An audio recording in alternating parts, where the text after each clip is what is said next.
어제가 제가 이 지역에 온 지 만 20년이 되는 날이었습니다.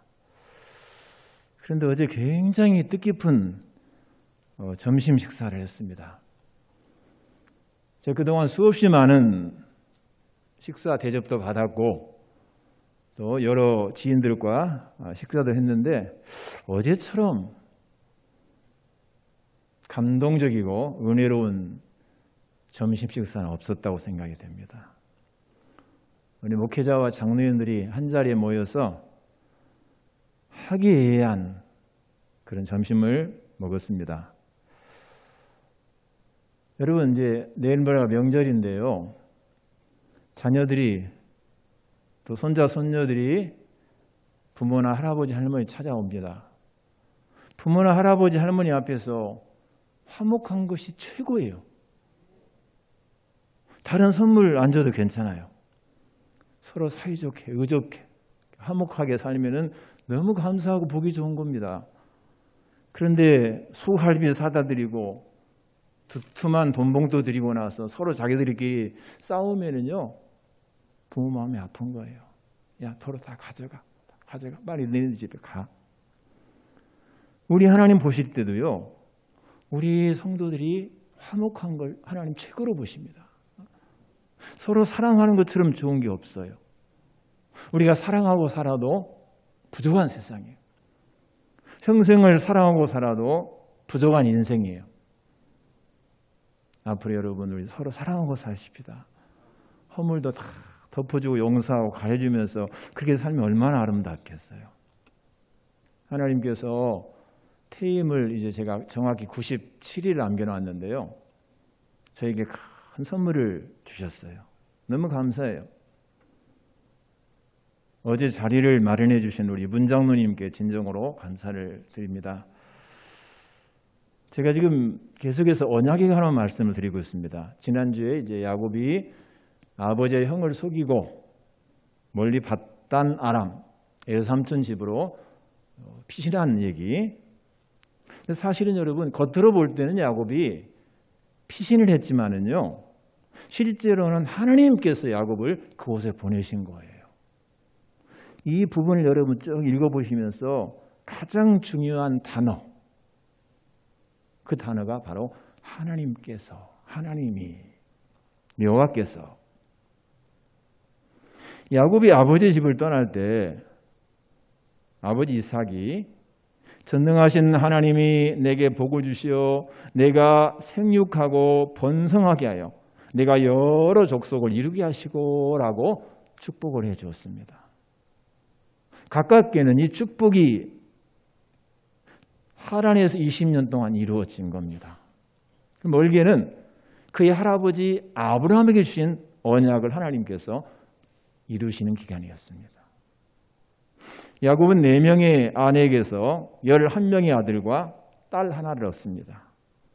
오늘 읽은 말씀에는 레아가 낳은 4명의 아들이 나오고 또 이제 30장에 가면은 라헬과 레아의 시녀들이 낳은 4아들이 먼저 나오고요. 그리고 나서 마지막으로 레아와 라헬의 몸에서 태어난 4명의 아들이 나옵니다. 자, 이런 내용은 단순히 하란 땅에서 태어난 야곱의 11아들을 소개하기 위한 목적이 아닙니다. 훗날 라헬이 죽으면서 낳은 베냐민, 그 베냐민과 더불어서 야곱의 12아들은 모두 각각 한 지파의 시조가 되어 이스라엘의 12지파를 이루게 됩니다. 이처럼 하란에서의 20년의 생활은 하나님의 선민 이스라엘이 태동하는 기간이었습니다. 하나님의 언약이 이루어지는 과정이었습니다. 오늘 말씀에는 아까 말씀드린 대로 레아의 4아들인 루벤, 시므온, 레위, 유다가 소개가 되는데요. 이들이 태어나기 전에 여러분 31절 한번 보세요. 31절 보시면은 여호와께서 레아가 사랑받지 못함을 보시고 그렇게 시작합니다. 여호와께서 레아가 남편에게 사랑받지 못함을 보시고 내 아들을 먼저 주신 거예요. 하나님 은총입니다. 사람에게 사랑받지 못한다고 해서 우리가 낙심할 거 없어요.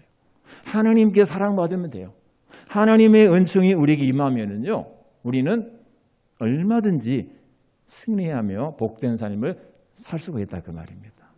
반면에 하나님은 라헬이 아이를 낳지 못하게 내버려 두셨어요. 30장 1절에 보면 그게 나오죠. 라헬이 아이를 못 낳아요.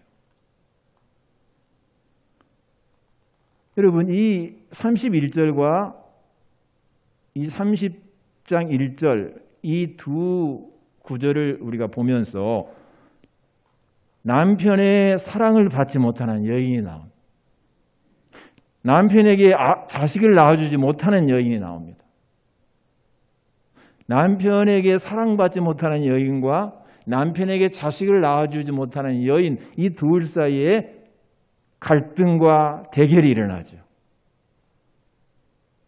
자, 이 두 여인 사이의 갈등과 대결이 여러분 야곱의 가정을 막장 드라마로 몰아갑니다. 오늘 이 부분에 여러분이 좀 관심을 갖고 말씀을 들으시기 바랍니다. 아들을 낳지 못한 라헬은 필사적이었습니다. 과거 우리나라도 그랬고요. 특별히 이스라엘도 자식을 낳지 못한 여인은 너무나 고통이 컸어요. 라헬이 그런 고통을 받았어요. 그래서 라헬이 여러분 30장 1절 보세요. 내게 자식을 낳게 하라. 그렇지 아니하면 내가 죽겠노라. 라고 남편에게 투정을 합니다. 야곱은 라헬을 무척이나 사랑합니다. 하지만 야곱의 그런 투정에는 2절 보니까 불같이 화를 냅니다. 아들을 낳지 못하는 사랑하는 여인의 안타까움을 잘 알고 있었는데도 이렇게 화를 낸 것은 여러분 야곱은 하나님의 언약을 확신했기 때문입니다. 오늘 본문에는 그 내용이 안 나오지만 우리가 문맥 전체를 비추어서 이 사실을 여기서 끄집어내야 됩니다. 언약에 신실하신 하나님께서 하시는 일에 왜 그렇게 안달하고 조바심을 내느냐, 그런 의미에서 야곱이 사랑하는 아내 라헬에게 화를 냈어요. 그러면서 내가 하나님을 대신하겠느냐라고 묻습니다. 생명이 태어나는 것은 순전히 하나님이 하시는 일이기에 야곱이 말은 지극히 당연한 반응입니다. 그러나 이 말씀의 이면에는요, 하나님의 언약을 믿는 사람과 그렇지 못한 사람의 차이를 보여줍니다. 하나님의 언약을 믿는 야곱은 하나님께서 모든 걸 하실 줄로 믿고 평안했어요.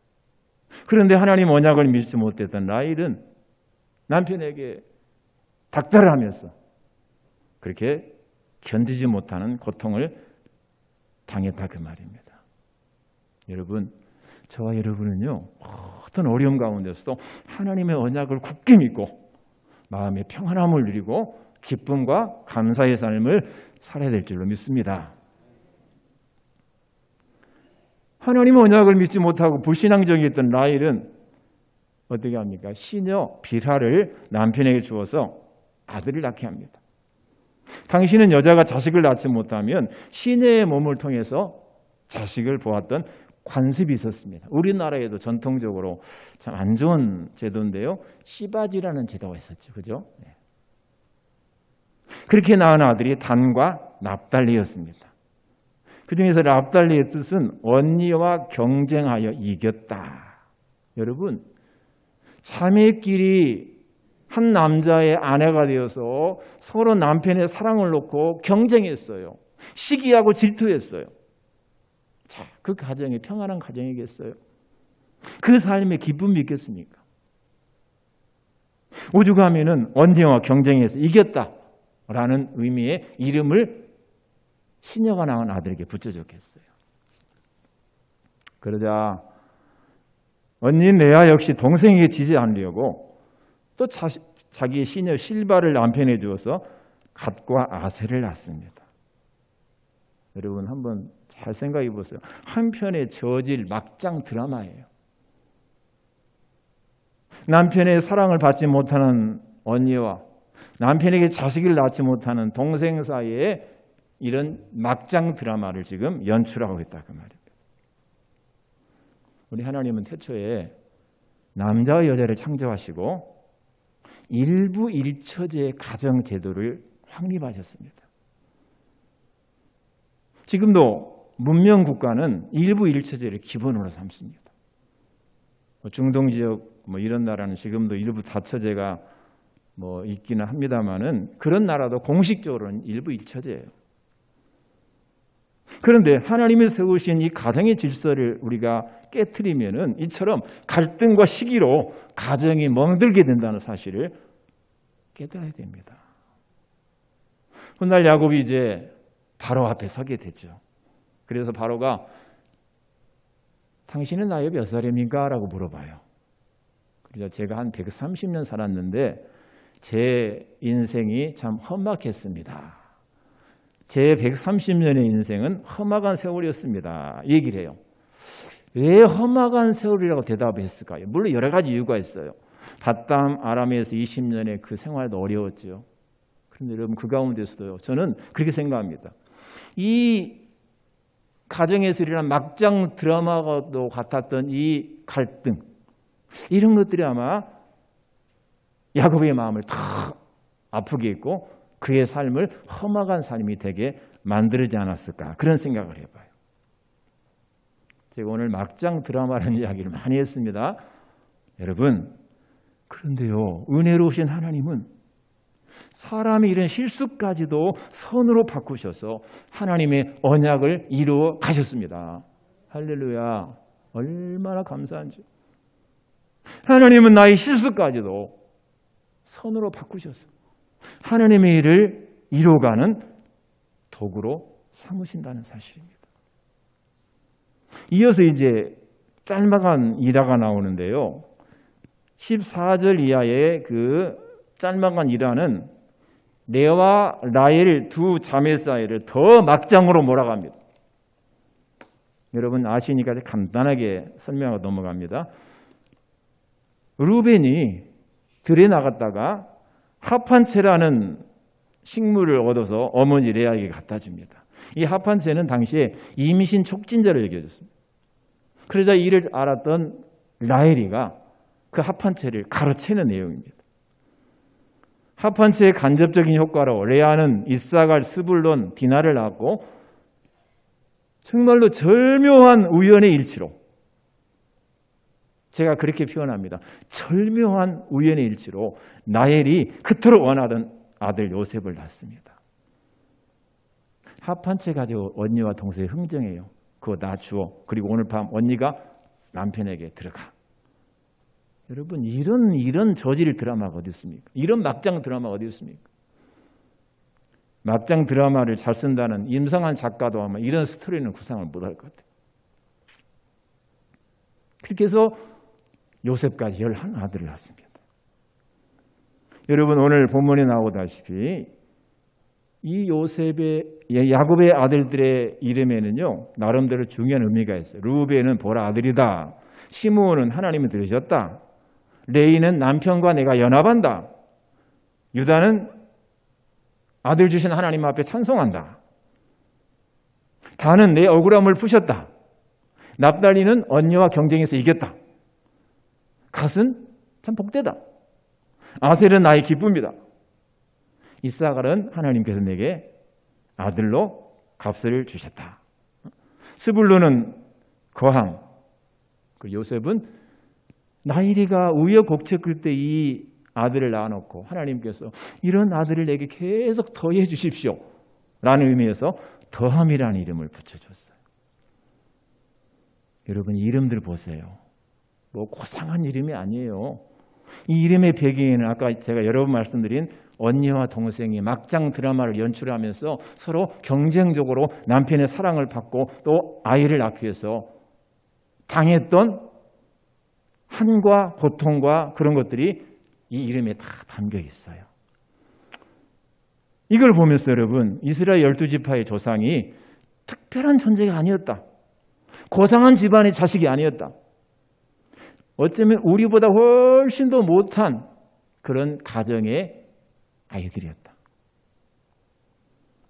그렇다고 한다면 여러분 그들이 이스라엘 12지파의 조상이 된 것은요 전적으로 하나님의 은혜입니다. 하나님의 은총 때문에 그들이 그 정말 미천한 아름답지 못한 출생의 과정을 거쳐서 태어났지만 하나님께서 하나님의 선민 12지파의 시절을 삼아주셨다 그 말입니다. 얼마나 감사한지 몰라요. 나같이 부족한 것이 무엇이길래 하나님의 자녀로 삼아주시고 특별히 저를 하나님의 일꾼 삼아주셔서 말씀을 전하게 하시고 주님의 몸된 교회를 섬기게 하시고 그것도 20년 동안 우리 교회에서 여러분 사랑받으며 목회하게 하신 것 하나님의 은혜가 아니고서는 우리가 해석할 길이 없습니다. 하나님의 은혜 크고 놀라우신 하나님의 은혜라 그 말입니다. 여러분 결국 언약의 성취는 하나님의 은혜입니다. 언약을 이루어 가시는 과정에서 하나님은 인간의 실수까지도 선으로 바꾸시는 자비로우신 하나님이십니다. 이런 언약의 최종 성취가 누굽니까? 예수 그리스도. 우리 예수님께 이 땅에 오셔서 저와 여러분의 죄를 대신 지시고 십자가에 달 죽으셨는데 여러분 예수님의 십자가의 그 배후에도 보면은 인간의 시기와 대립과 갈등이 놓여 있습니다. 바리새인들이 예수님을 시기해서 십자가에 못 박았어요. 교권주의자들이 예수님을 시기해서 십자가에 못 박았어요. 이걸 보면은요, 하나님의 언약을 이루는 과정은 참 힘듭니다. 씁니다. 그러나 그 결과는 하나님의 은혜요. 그 결과는 얼마나 정말 감사한지. 여러분 어떤 어려움이 있어도 이 어려움은 하나님의 언약을 이루는 과정이다라고 생각하시고 우리에게 열매를 주실 그 앞날을 내다보시면서 믿음으로 인내하고 승리하는 여러분이 되시기를 주의 이름으로 축복합니다.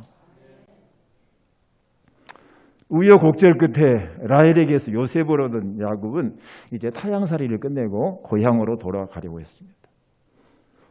야곱은 자신도 깨닫지 못하는 사이에 12자식을 낳았어요. 물론 딸 디나 포함했습니다. 그때까지는 베냐민은 낳지 않았어요. 12자식을 얻은 가장이 되었습니다. 하나님께서 힘들었던 타향살이에서 생육하고 번성하는 복을 주셨습니다. 그리고 그의 삼촌 라반이 그 사실을 자기 입으로 고백해요. 여러분 30장 27절 한번 찾아보세요. 저는 이 구절 읽으면서 너무나 은혜가 돼요. 라반이 그에게 이르되 여호와께서 너로 말미암아 야곱이죠. 너로 말미암아 내게 복 주신 줄을 내가 깨달았노니 하나님께서 야곱 너를 통해서 나에게 복을 주셨다 그 말이에요. 얼마나 감사합니까 여러분? 하나님의 사람은요 가는 곳마다 나는 물론이거니와 다른 사람에게 하나님의 복을 전달하는 뭐가 됩니까? 복의 통로가 되어야 됨을 여러분이 꼭 기억하시길 바랍니다. 나로 인해서 누가 복을 받을 것인가? 나로 인해서 누구에게인가 하나님의 복을 전달하는 그런 사람은 참 행복한 사람이고 소중한 사람이고 가치 있는 사람입니다. 자, 이렇게 라반은 훌륭한 일꾼인 야곱을 보내지 않으려고 합니다. 그래서 이제 둘 사이에 협상이 벌어지죠. 이때는 라반이 의뢰에 취했습니다. 그래서 어이 조카, 지금까지 조카가 공짜로 일했는데 이제부터 내가 품삯을 줄게. 우리 품삯을 정하세.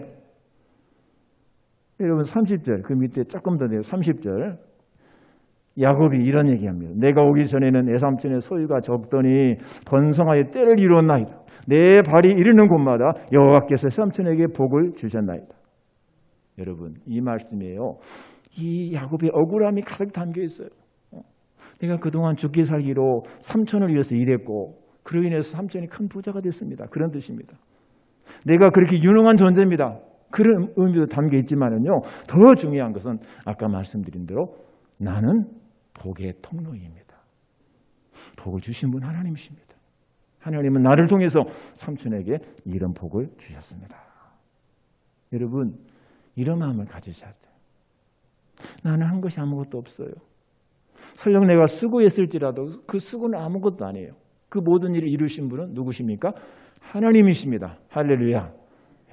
그렇게 우리가 살아가야 됩니다. 그동안 라반은 야곱에게 매우 인색하게 굴었습니다. 또 라반은 정직하지도 못했어요. 그런 라반 밑에서 야곱은 아내를 얻기 위해서 14년을 봉사했으니까 아무것도 얻은 게 없어요. 자식과 아내밖에 없습니다. 빈손으로 삼촌 집을 떠날 수밖에 없는 형편이었습니다. 이런 야곱에게 하나님이 넘치는 복을 주셨는데 여러분 30장 맨 마지막 43절을 보세요. 이에 그 사람이 누굽니까? 야곱입니다. 매우 번창하여 양떼와 노비와 낙타와 나귀가 많았더라. 하나님이 넘치는 복을 주셨어요. 이 말씀처럼 야곱은 크게 번창했습니다. 여러분, 나의 한 사람 얻기 위해서 야곱이 14년 동안 외삼촌 집에서 무일푼으로 봉사했습니다. 그동안 야곱은 부자가 되려고 노력한 적이 한 번도 없었어요. 역설적으로 이게 바로 번창의 비결입니다. 14년 동안 외삼촌 집에서 죽도록 일했으나 아내와 자식을 빼면 처음 그곳에 올 때처럼 빈손이었습니다. 야곱은 오직 라반을 위해서 일했습니다. 자기를 위해서 살지 않았습니다. 남을 위해서 살았습니다. 인간적으로 볼 때는 참 바보 같은 짓입니다.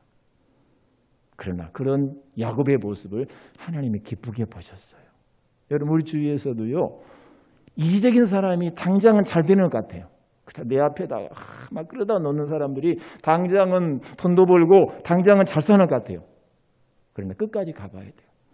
결국에는 누가 승리합니까? 하나님이 복을 주시는 자라야 승리하게 됨을 믿으시기 바랍니다. 내 욕심으로 끌어다 놓은 거 내가 쓰지도 못하고 그냥 놓고 가야 돼요. 하나님 주시는 복을 받은 사람은요. 그걸 다 누리고 갑니다. 저는 우리 전 목사님 볼 때마다 그런 기도를 해요. 하나님, 저도 우리 전 목사님처럼 이 말년의 복을 좀 많이 주십시오. 우리 교회 설립자 가족들이 맨 처음에는 참 고생했어요. 제가 이번에 책에도 그런 내용을 썼는데 참 고생했어요. 맨 처음에는 아니 할아버지가 교회를 세웠고 아버지가 그렇게 순회 전도자였고 그런데 왜 그 가족이 그 힘들게 살아야 되는가? 갈등도 생기고 번민도 생겼을 겁니다. 그런데 여러분 하나님은 끝까지 그 가정을 책임져 주셨어요. 우리 정무사님 보세요. 지금 얼마나 복을 받으셨는지 제 눈에 그 복이 보여요. 진짜 이건 뭐 목사님을 뭐 제가 높이려고 하는 말이 아니라 목사님이 받은 복이 내 눈에 다 보여요. 아멘. 여러분 이런 복을 받으셔야 돼요. 저를 위해서도 그렇게 기도해 주세요. 우리 박 목사님이 이곳에서 20년 동안 사실죠 여러분 사심없이 일했어요. 내 앞에다 뭐 끌어다 놓고 일한 적이 없어요. 갈 때도 그렇게 할 겁니다. 하나님께 모든 걸 맡기고 하나님께서 우리 정종원 목사님에게 주신 복을 우리 박 목사님에게도 물부터 부어 주시옵소서라고 여러분 기도해 주세요. 저는 그 힘만 믿고 삽니다. 여러분 또 재미있는 사실은요. 야곱이 품삯을 정할 때 좋아요. 삼촌 이제부터 제게 품삯 주신다고 그랬죠. 그러면은 제 말대로 합시다. 흰 양이나 검정 염소는 다 삼촌이 가지세요. 다만 제게 얼룩무늬 양이나 갈색 털이 있는 염소 주세요. 여러분 이건 정말 바보 같은 제안입니다. 대부분의 양은 흰색이고 염소는 검정색입니다. 얼룩지거나 점 있는 것들은 매우 드물고 그건 비정상적이에요. 그런데 야곱은 이런 짐승들을 자기 몫으로 삼고자 했어요. 왜 그랬을까요? 왜 그랬을까요? 하나님이 복을 주실 줄 믿었기 때문입니다. 내가 인간적인 노력과 욕심을 낸다 할지라도 하나님이 복을 주지 아니하시면 나는 아무것도 얻을 수 없고 비록 비정상적이고 어리석은 제안 같아도 하나님이 내게 복을 주시면은 드물었던 비정상적인 양떼가 더 많아지고 그래서 내 재산이 크게 늘어나리라 그렇게 확신한 거예요. 어떤 목사님들은 그 야곱이 했던 뭐 껍질 벗겨서 뭐 세워놓고 저는 그 설명 안 드리려 합니다. 이런 것들 때문에 양이 새끼를 뵐 때 영향을 받아서 얼룩무늬가 나왔고 여러분 그 생물학적으로 근거 있는 얘기도 아니고요. 그런 방법 때문에 야곱의 소유가 많아진 게 절대 아니에요. 야곱이 번성한 것은 오로지 하나님이 그에게 복을 주셨기 때문임을 여러분 믿으시길 바랍니다. 예. 야곱이 14년 아내 어깨에서 일하고 딱 6년 일했어요. 자기를 위해서. 6년 동안 이렇게 크게 번창한 것은요, 하나님의 언약의 실현이 아니고서는 있을 수 없는 일이에요. 이 사실을 믿으십니까? 우리 하나님은 우리 인간의 시간이 길고 짧은 것은 문제가 되지 않아요. 하나님의 복을 주시고자 하지, 내가 아무리 거부해도 우리는 복을 누릴 수 있고, 뭐 복을 거부할 사람은 없겠습니다만, 내가 아무리 노력해도 하나님의 복을 주지 아니하시면 우리는 아무것도 가질 수 없음을 이 아침에 다시금 마음에 깊이 새기시길 바랍니다. 이제 생육하고 번성하는 복을 받은 야곱은 가족을 이끌고 하나님과 약속한 그 베델을 향해서 길을 떠납니다. 외삼촌의 집을 떠난 것은 31장 3절, 오늘 말씀이 29장 마지막 부분부터 30장 31장까지 세 장에 걸쳐서 합니다. 여기 31장 3절 보세요. 여호와께서 야곱에게 이르시되 내 조상의 땅 내 족속에게로 돌아가라. 내가 너와 함께 있으리라. 돌아가라고 하셨어요. 그 명령에 따라서 야곱이 드디어 외삼촌의 집을 떠납니다. 그런데 외삼촌은요, 그 유능한 일꾼이 떠나는 것도 싫지만 그동안 자기가 보니까 너무너무 많은 복을 요셉이 받은 거예요. 그걸 가지고 가버리면 자기가 어떻게 되겠어요? 그래서 못 가게 이제 그의 고향행을 방해합니다. 야곱이 몰래 떠난 지 3일 만에 외삼촌이 그 사실을 알고 사람들을 거느리고 7일 길을 뒤쫓아가서 야곱을 붙잡습니다. 당시 야곱은요, 라반의 손에 의해서 죽임을 당할 수도 있었고 모든 소유를 다 빼앗길 수 있었어요. 무슨 힘이 있겠어요? 그 지역에서 힘을 가진 라반에 의해서 야곱의 운명이 좌지우지될 그런 아주 위험한 상황이었습니다. 그런데 우리 하나님께서요, 놀랍게 역사하십니다. 여러분 24절 한번 보세요. 24절 31장 24절입니다. 밤에 하나님이 아람 사람 라반에게 현몽하여 이르시되 너는 삼가 야곱에게 선악간에 말하지 말라. 무슨 말입니까? 라반에게 하나님이 꿈에 나타나셔서 너 야곱 건드리지 마라. 너 야곱 건드리지 마라. 경고하신 거예요. 그래서 외삼촌이 야곱을 어떻게 해할 수가 없었어요. 재산을 다 빼앗고 싶었어도 빼앗을 수가 없었어요. 다만 이제 문제를 삼기를, 야, 왜 모르게 가냐? 정상적으로 인사하고 가지. 왜 모르게 가? 왜 야반 도주하냐? 이런 식이에요. 그 다음에 가만히 보니까 네가 떠난 다음에 우리 집에서 중요한 거 하나 잃어버렸다. 그게 뭐죠? 가족의 수호신이라고 믿었던 드라빔입니다. 이걸 누가 훔쳐갔어요? 라헬이 훔쳐간 거예요. 라헬은요, 얼굴은 예뻤을지 몰라도 참 지혜롭지 못한 여인 같아요. 아니 왜 거기서 드라빔을 훔칩니까? 물론 라헬이 드라빔을 훔친 이유가 있어요. 이 드라빔은 그 시대에 한 가정의 어떤 그 재산권의 상징, 이걸 가진 사람이 그 모든 재산권을 누릴 수 있는 이제 당사자다, 적격자다, 뭐 이걸 보장해주고요. 그 다음에 그 가정의 어떤 가장 이치 이런 것들을 보증해주는 역할을 했다고 그래요. 저는 자세히 모르겠어요. 그러니까 이 라헬이가 옆에서 지켜보면서 이 외삼촌 자기 아버지죠, 사실은 친정 아버지가 아니 사위에게 그 못마땅하게 사위가 노력해서 얻은 재산까지도 빼앗으려고 하고 한 걸 너무나 가슴 아프게 느꼈을 거 아니겠습니까? 그러니까 이 드라빔을 훔쳐서라도 아버지, 우리가 소유한 재산은 훔친 게 아닙니다. 정당한 권리에 따라서 우리가 소유한 것입니다. 이걸 아마 항변하고 싶었던 것 같아요. 뭐 그렇게 항변이 이루어지지 않았지만은요. 그런 이제 의도에서 라헬이 이 드라빔을 훔쳤는데요. 여러분, 야곱이가 그거 모르잖아요. 자기 아내가 훔친 줄도 모르고 그러니까 이런 그 얘기를 합니다. 32절 보세요. 외삼촌의 신을 누구에게서 찾든지 그는 살지 못할 것이요.